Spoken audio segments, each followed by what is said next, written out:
우리 집 뒤쪽에는 교회 십자가가 있습니다. 어제는 3시 반에 일을 시작하여 오후 6시에 끝났습니다. 그래서 일찍 자고 저는 새벽 3시 반에 일어났습니다. 낮에는 너무 바쁘고 새벽 일찍 일어나니까 이제 참 여유가 많습니다. 책도 읽고 신문도 읽고 혼자 이렇게 새벽 예배를 드립니다. 그래서 제가 꿈이 개꿈을 많이 꿔요. 꾸고 나면 기분이 나쁜데 이제 성경을 읽고 이러면서 기도를 하면서 그것이 이제 기쁨으로 돌아옵니다.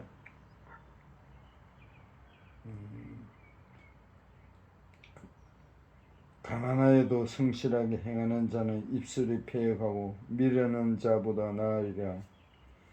너그러운 사람에게는 은혜를 구하는 자가 많고 선물 주기를 좋아하는 자에게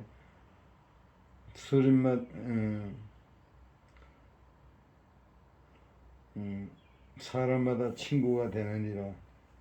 지혜를 얻는 자는 자기 영혼을 사랑하고 명철을 지키는 자는 복을 얻으리라. 노하기를 더디하는 것이 사람의 슬기요 허물을 용서하는 것이 자기의 영광이니라.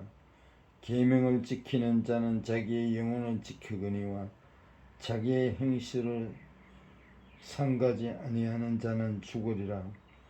가난한 자를 불쌍히 여기는 것은 여호와께 구워드리는 것이니 그의 선행은 그에게 갚아주시리라.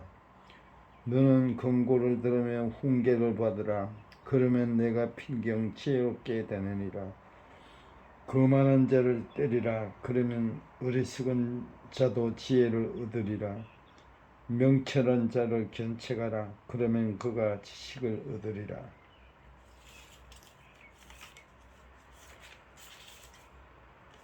기적을 이룬 나라, 기쁨을 이룬 나라라는 흥미로운 제목의 책이 있습니다. 영국 언론인 다니엘 푸더는 이 책을 통해 지난 50년 동안 한국이 얻은 것과 이런 것이 무엇인지 예리하게 분석합니다. 불가능의 기적을 이루고 소프트 파워로 세계를 놀라게 하면서도 정작 국민 안에 만족감, 기쁨을 잃어가는 정서가 있다고 말합니다. 우울증, 공황장애, 여러 가지 이제 한국이 자살률 세계 1위지요. 우리는 언제 기뻐할 수 있을까요? 부활절부터 성령 강림절까지 50일을 기쁨의 50일이라고 합니다. 주님의 부활을 경험한 자들은 그 사실로 인해 기뻐했습니다. 엠마오로 가던 제자들도 부활의 주님을 만나 후 기쁨으로 예루살렘으로 돌아갑니다. 나의 구원의 하나님으로 말미암아 기뻐하리라고 노래했던 하박국 선지자나 주 안에서 항상 기뻐하라고 명령했던 사도 바울처럼 우리도 기쁨을 회복할 수 있고 선택할 수 있습니다. 우리나라에겐 기뻐할 만한 분명한 여유가 있기 때문입니다. 일상에서 기쁨을 선택하고 누리십시오. 기쁨이 습관이 될 것이요 점점 기뻐할 것이 많아지게 될 것입니다. 삶의 변화는 습관적인 일상의 선택들을 통해 옵니다. 파크골 포장에서 부인은 교회를 나간대요. 사람은 점잖아요. 열심히 새벽에 파크골프도 쳐요. 그분이 병원에 갔더니 자기는 스트레스 제로라고 그 진단을 받았대요. 스트레스 제로로 살아야죠. 그러나 예수님이 없는, 내 안에 주님이 없는 스트레스 제로는 진정한 행복이 아닙니다. 그런즉 너희가 먹든지 마시든지 무엇을 하든지 하나님의 영광을 위해서 하라. 유대인이나 헬라인에게나 하나님의 교회나 거치는 자가 되지 말고 나와 같이 모든 일에 모든 사람을 기쁘게 하여 자신의 유익을 구하지 아니하고 많은 사람들의 유익을 구하여 그들로 구원을 받게 하리라. 사람의 영혼을 사랑해야 합니다. 예수를 믿지 않는 사람도 철이 들고 성숙한 사람이 있습니다. 그러나 성도라 하며 목사, 장로,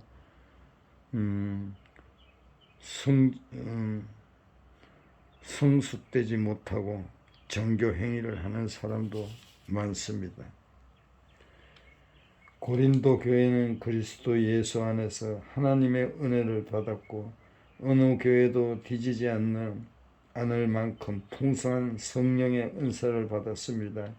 그런데 이런 가운데서도 그들의 삶이 거룩한 모습으로 나타나지 않는다면 그것들은 그들의 자신의 가시림의 책임입니다. 그리스도로 말미암아 거룩해진 성도는 자신을 주께 바치며 헌신하는 가운데 성숙해져 갑니다. 이런 일들은 그리스도 안에 우리를 성화시키는 과정입니다. 무엇을 하든지 하나님의 영광을 위해 사는 자가 성숙한 그리스도인입니다. 영광은 원래 하나님의 완전성, 탁월성, 임재를 표현하기 위해 특별히 쓰는 용어로서 하나님의 나타나심, 임재 그리고 이에 대한 찬양 등 주로 하나님의 활동하심과 함께 사용됩니다. 하나님께서는 물은 내 이름으로 일컫는 자 곧 내게 영광을 위해 창조한 자를 오게 하라 하셨습니다. 하나님의 영광을 목적으로 창조된 사람은 자기중심의 생활이 아니라 창조주이신 하나님의 이름이 존귀하게 되고 빛나는 삶을 살아야 합니다. 그러므로 성도는 삶이 이루어지는 모든 영역에서 하나님께 영광을 돌릴 수 있습니다. 누구에게나 그치는 자가 되지 않아야 성숙한 그리스도인입니다.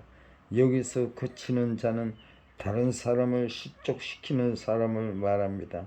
삶 전체를 통해 하나님의 영광을 돌리며 살아야 할 성도가 걸림돌이 된다는 것은 성숙하지 못하다는 증거입니다. 그러므로 성도는 거룩한 공동체를 어지럽게 하고 믿음의 형제들의 마음에 상처를 주는 그런 사람이 되지 말아야 합니다. 누구에게나 그치는 자가 되지 않는 것은 하나님께 영광을 돌리는 삶이 또 다른 방법입니다. 많은 사람의 유익을 구하는 자가 성숙한 그리스도인입니다. 자기 안의 유익을 구하는 자는 개인주의자요, 자기가 속한 공동체의 유익만을 구하는 자는 집단 이기주의자입니다. 하나님의 거룩한 부르심을 받은 자로서 모든 일에 모든 사람을 기쁘게 하며 많은 사람의 유익을 구하는 성도의 삶은 다른 사람들의 구원을 받게 합니다.